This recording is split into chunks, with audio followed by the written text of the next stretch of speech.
Olá, eu sou o professor Jeová Canhete, seja bem-vindo ao meu curso. Espero poder contribuir com os seus estudos, dando a você não apenas o conteúdo programático, mas também métodos que possam lhe ajudar a fixar melhor o conteúdo de História do Brasil e interrelacionar esse conteúdo com outras áreas de saber. Esse é o pulo do gato. Não basta você apenas saber sobre um determinado período da história do Brasil. É importante que você saiba relacionar esse período com a temática de redação, com o diálogo, com a literatura, com a filosofia, com a sociologia, enfim, com as áreas afins. Tomara que você consiga fazer isso e eu estou aqui para te ajudar, ok? Muito bem, a história do Brasil, ela começa de fato a partir da chegada dos portugueses em 1500. Eu costumo dizer, não existe Brasil antes de 1500. O que existe antes de 1500 é uma realidade indígena, é a realidade denominada Pindorama, a terra dos papagaios, aquilo que fazia parte do imaginário das narrativas ainda muito medievais do europeu do século XVI. Brasil é uma realidade que começa a se constituir a partir da chegada dos europeus. Porque o que é Brasil? Brasil é fruto desse encontro. Brasil é o encontro do europeu, nesse caso os portugueses, com as comunidades nativas que já habitavam há milênios esse território, com os africanos que foram trazidos posteriormente como força de trabalho. Claro, e aí continua, não para por aí. Você tem outras correntes migratórias que vão vindo gradativamente para o país, como por exemplo no século XIX, italianos, alemães, espanhóis, portugueses, e outros tantos. Comunidade árabe, que é muito numerosa no Brasil, comunidade judaica, que é muito numerosa no Brasil, etc. Então, Brasil é uma realidade, é um construto, é uma construção que começa a se efetivar a partir da chegada dos portugueses em 1500. E, claro, não está pronto. Dizer que um país como o Brasil está pronto e acabado, obviamente não é correto. Nossas instituições ainda são muito precárias, o país ainda é um país onde a democracia é muito mais exceção do que regra, um país que tem 7 constituições. Se você comparar, por exemplo, em termos democráticos institucionais, os Estados Unidos, que é o nosso referente republicano, tem uma única Constituição. E os Estados Unidos nunca teve um golpe de Estado.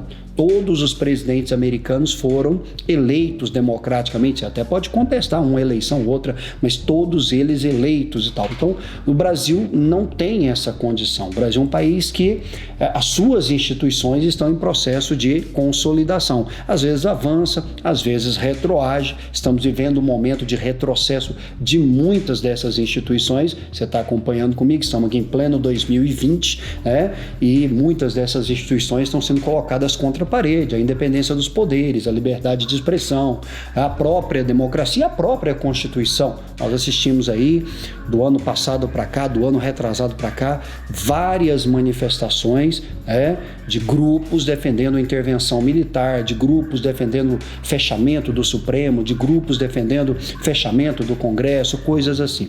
Então, o Brasil é uma realidade, queridos, que começa a ser constituída a partir de 1500. Na periodização tradicional da história do Brasil, você primeiro estuda o Brasil pré-colonial, de 1500 a 1530. Esse momento, primeiro, é o momento da chegada dos portugueses. Os portugueses vieram para o Brasil munidos de altíssimas expectativas. Cruzaram o Atlântico numa viagem que, via de regra, durava mais de 40 dias, em condições extremamente adversas, Não era uma coisa fácil, não era uma tarefa fácil. E o português veio por quê? Porque no imaginário, metalista, da acumulação de metais preciosos que moviam as navegações portuguesas, o Brasil era essa terra de oportunidades. Na concepção portuguesa da época, eles imaginavam chegar aqui em 1500 e se deparar com imensas jazidas de ouro, reservas auríferas, ouro a olho visto. Essa era a ideia. Isso não aconteceu, motivo pelo qual esses 30 primeiros anos, entre a chegada dos portugueses e a efetiva colonização brasileira, nós chamamos de período pré-colonial. Então aqui vai a primeira consideração. O período pré-colonial, de 1500 a 1530, leva esse nome porque efetivamente não foi feita, não foi estabelecida, não foi instituída uma colonização portuguesa. Portugal não se interessa pela imediata colonização brasileira. E você fala, por quê, professor? Por alguns fatores. Primeiro, os tão sonhados metais preciosos não foram detectados imediatamente. Claro, o comércio com as Índias nesse momento rendia lucros maravilhosos, 5 mil, 6 mil. A viagem do Cabral rendeu 12.000% de lucro. Então, além de você não ter no Brasil o que se esperava, você tem na rota com as Índias lucratividades absurdas, 12.000% de lucro. Claro, Portugal não tinha os recursos necessários nesse momento e nem os interesses necessários nesse momento para efetivar uma colonização. Então, por essas e outras, esses 30 primeiros anos foram marcados pelo desinteresse português pelo território brasileiro. Então, esse é o primeiro elemento, tá? Para você estudar a história é assim, você vai pontuando os elementos. Então, qual é o ponto aqui? Onde é que está digamos aqui, o macete para você absorver o conteúdo? Período pré-colonial, primeiro tópico que você vai marcar: desinteresse português pelo território, pelas razões que eu te falei, ok? Agora, desinteresse pelo território, desinteresse até pela colonização, não implica dizer que Portugal não efetivou nenhuma prática exploratória. Não é correto você afirmar isso. Então, o período não é um período de colonização, mas é um período que a coroa percebeu uma riqueza. Qual a primeira riqueza? Que vai ao segundo ponto, o extrativismo vegetal. Então, eu tenho um desinteresse português pelo território, mas ao mesmo tempo eu tenho o extrativismo da madeira, o pau-brasil. Você sabe que essa madeira, o pau-brasil, ela é uma madeira que rende lucratividade muito grande na indústria têxtil. Tá? Muitas pessoas acham que a madeira está sendo explorada para a construção de embarcações. Também. Mas o mais importante do extrativismo vegetal, do extrativismo da madeira, do pau-brasil na Mata Atlântica brasileira, nos 8.000 quilômetros aproximadamente de litoral que o Brasil tem, é que quando você corta essa madeira, você tira do cerne dessa madeira um corante natural avermelhado, que era vendido para as manufaturas têxteis da Europa, para tingimento mesmo das roupas, Esse avermelhado, cor de brasa, daí inclusive decorre o nosso nome Brasil. Brasil decorre dessa variação, de uma madeira ou de um corante extraído de uma madeira cor de brasa. Daí o nome Brasil, que inclusive eu costumo dizer para os nossos alunos que a Igreja Católica inclusive não gostou desse nome, Brasil, porque como você está vendo, Brasil é uma variável de brasa. Brasa no universo do espiritual lembra fogo, que por sua vez lembra inferno. E claro, isso vai na contramão do nome de batismo. Qual é o nome de batismo? Estabelecido inclusive pela própria Igreja Católica. O primeiro nome, assim que Cabral desembarca, é Ilha de Vera Cruz. Esse Vera aí é verdadeira. Ilha da Cruz Verdadeira. Esse é o nome que o Cabral estabeleceu ali por achar que seria uma ilha, Mais tarde esse nome será substituído, mais católico ainda, Terra de Santa Cruz. E qual dos nomes vingou? Ilha de Vera Cruz, Terra de Santa Cruz, nenhum dos dois. Brasil, nome dado pelos comerciantes da madeira. Então olha só, estamos no período pré-colonial. Os 30 primeiros anos do descobrimento até a colonização. 2 pontos até agora para você sustentar seu entendimento. Primeiro, desinteresse português pelo território. Legal? Segundo, extração de pau-brasil. A extração de pau-brasil, ela se deu através de uma relação conhecida como escambo. Não é uma relação escravista, é uma relação baseada na troca. Troca de quê? Troca da força de trabalho indígena que adentrava a floresta, a selva, cortava madeira, trazia essa madeira até o litoral e em troca disso os índios recebiam objetos manufaturados de baixo valor comercial, as famosas quinquilharias, colares, miçangas, machado, aguardente, espelhos, coisa que para o português não tinha nenhum ou tinha um valor muito pequeno em termos comerciais, mas que para o índio é uma verdadeira revolução tecnológica, As pessoas, quando você fala dessa relação de troca, muitas pessoas consideram que o índio foi ingênuo, que o índio era, que ele levou desvantagem nessa relação, e claro... Bom, depende sobre a ótica que você está olhando. Olhando pela ótica antropológica, na verdade, um espelho na mão de um índio brasileiro naquele momento, um machado, uma lâmina de metal, é uma revolução tecnológica inacreditável. Invariavelmente, a maioria das tribos brasileiras, e são milhares de nações indígenas, invariavelmente estavam ainda no Paleolítico, ou seja, na Idade da Pedra. Instrumentos de pedra, machado de pedra, madeira, pedra e osso, é o que o índio tinha nas suas mãos. E de repente ele se depara com um machado, com a lâmina de metal. Então é uma revolução absurdamente rápida, violenta na concepção do índio. Fato é, o pau-brasil era explorado através da relação de escambo. Esse pau-brasil ele era armazenado em feitorias que eram construídas ao longo do litoral. Feitorias são galpões, não mais do que isso, galpões construídos pelos portugueses para a armazenagem da madeira e para o entreposto, para o contato. Quando as embarcações vinham de Portugal, elas tinham um ponto de encontro, um ponto de contato, essas feitorias, tá? Então, na costa brasileira, as feitorias armazenavam madeira. Na costa africana, as feitorias armazenavam seres humanos, tráfico negreiro, beleza? Então, estamos no período pré-colonial, os 30 primeiros anos após a chegada de Cabral no Brasil. Não houve por parte de Portugal interesse na colonização, houve o extrativismo da madeira do pau-brasil através do escambo, através das feitorias e através do estanco. O que é o estanco? O estanco é o monopólio português. Quem detém o monopólio de explorar essa riqueza, essa madeira, é a coroa portuguesa. Mas é ruim do rei cruzar o oceano com o machado na mão para vir cortar madeira, né? Então o que ele faz? Ele privatiza.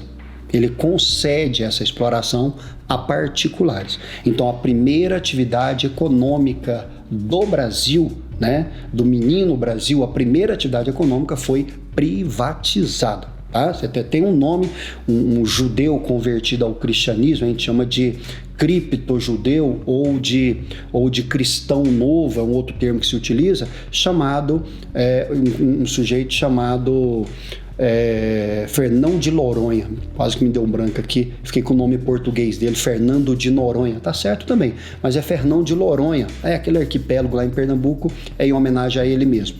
O Fernão de Noronha é um cristão novo que recebeu da coroa o direito de explorar a madeira, tá? Porque o monopólio é da coroa, mas ela concedeu a particulares. Tudo bem? E para a gente finalizar esse primeiro período pré-colonial, o que mais marcou esse período? Além do desinteresse português pelo território, além do extrativismo da madeira, com suas relações, escambo, estanco, feitorias, você tem as invasões estrangeiras no litoral brasileiro. Claro que se Portugal não colonizou, outros países cresceram, ampliaram aí o seu interesse no território, dentre eles ingleses e franceses. A priori, ingleses e franceses invadem o litoral brasileiro por algumas razões. Primeira razão, não reconhecem os termos do Tratado de Tordesilhas. Tá? O Tratado de Tordesilhas é aquele tratado que dividiu no continente americano as possessões de Portugal e da Espanha. Tá? Então ali o litoral brasileiro, não todo inclusive, pertenceria a Portugal e todo o restante do continente americano pertenceriam à Espanha, lá em 1494, esse tratado. Então, Inglaterra e França não reconhecem esse tratado. Primeiro, porque ficaram fora do tratado. Segundo, porque os franceses, principalmente, vão levantar o questionamento de quem é que deu aos portugueses e espanhóis o direito de dividir esse território entre eles. Tem uma frase do rei da França, que inclusive já apareceu várias vezes em muitas provas, em muitas questões, Francisco I, o rei, que dizia assim, perguntava assim, eu quero ver o testamento de Adão, sabe o Adão da Bíblia? Eu quero ver o testamento de Adão que diz que essas terras pertenciam a Portugal e Espanha. Se você mostrar o testamento de Adão, eu vou aceitar. Então, eles não tinham reconhecimento dos termos do Tratado de Tordesilhas. Essa é a primeira razão. Segunda razão é exatamente a ausência de colonização. O território está a Deus dará. Quer dizer, Portugal chegou, tomou posse, mas não colonizou, então está muito vulnerável. Essa é uma segunda razão. E a terceira e última razão, a possibilidade de contrabando, contrabando da madeira, contrabando do pau-brasil, o que efetivamente franceses e ingleses farão. Só que os franceses, mais do que o contrabando da madeira, eles vieram para o Brasil nesse momento dispostos a um projeto colonizador. A França estava envolvida em muitas guerras religiosas, entre católicos e protestantes, por exemplo, e muitos desses protestantes perseguidos na França pela família católica da rainha Catarina de Médicis, muitos desses protestantes, muitos desses huguenotes, que é o nome que se dá para o protestante francês, viram a possibilidade de colonizar o Novo Mundo, e aí por Novo Mundo, nesse caso, se entenda ao Brasil, é muito plausível, e para cá eles vieram. Então os franceses se instalaram onde hoje nós temos o Rio de Janeiro. Então olha só, antes de uma colonização portuguesa na região que hoje corresponde ao Rio de Janeiro, nós tivemos uma colonização francesa, é a chamada França Antártica. França Antártica é o nome que se dá para a ocupação francesa no Rio de Janeiro. Um mercenário francês chamado Jacques Villegaillon veio e ocupou essa região em nome do rei da França. Claro, Portugal não aceitou e vai mover todos os recursos necessários para expulsar os franceses do Rio de Janeiro, o que efetivamente acontece em 1565.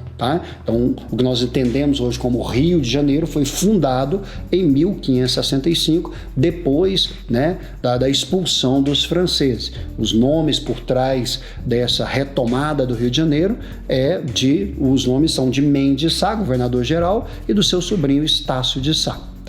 Beleza? E depois de expulsos do Rio de Janeiro, o que os franceses fazem? Ocupam a região do Maranhão, que também não havia sido colonizada por Portugal. E lá no Maranhão, o que os franceses proclamam? A chamada França Equinocial. Então preste atenção. França Antártica é o nome que se dá para a presença francesa no Rio de Janeiro. França Equinocial, por causa da linha do Equador, França Equinocial é o nome que se dá para a presença francesa no Maranhão. E lá eles ficarão até por volta de 1670 e tal. Foram eles, os franceses, que, por exemplo, fundaram São Luís. Luís é o nome do rei da França, inclusive. Ou seja, a capital do Maranhão, São Luís, leva o nome do rei da França. Prova de que foram os franceses que fundaram São Luís, etc. Beleza? Depois serão expulsos de lá e vão ocupar a região da Guiana, onde estão até hoje, onde pertence à França até hoje, a Guiana Francesa. Perfeito? E se encerra o nosso primeiro período histórico, chamado período pré-colonial. Sintetizando esse período.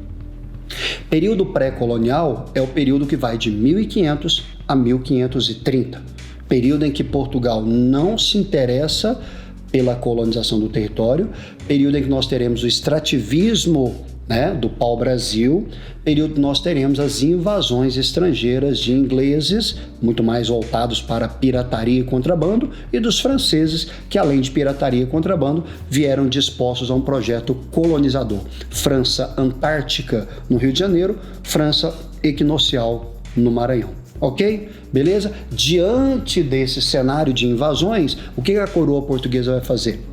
Ela vai mandar uma expedição para o Brasil para efetivamente iniciar o nosso processo de colonização. Isso inaugura o próximo período, chamado período colonial, que vai de 1530 até a independência em 1822, e a gente fala disso no nosso próximo vídeo, ok? Sejam bem-vindos mais uma vez e na próxima aula a gente continua. Até mais.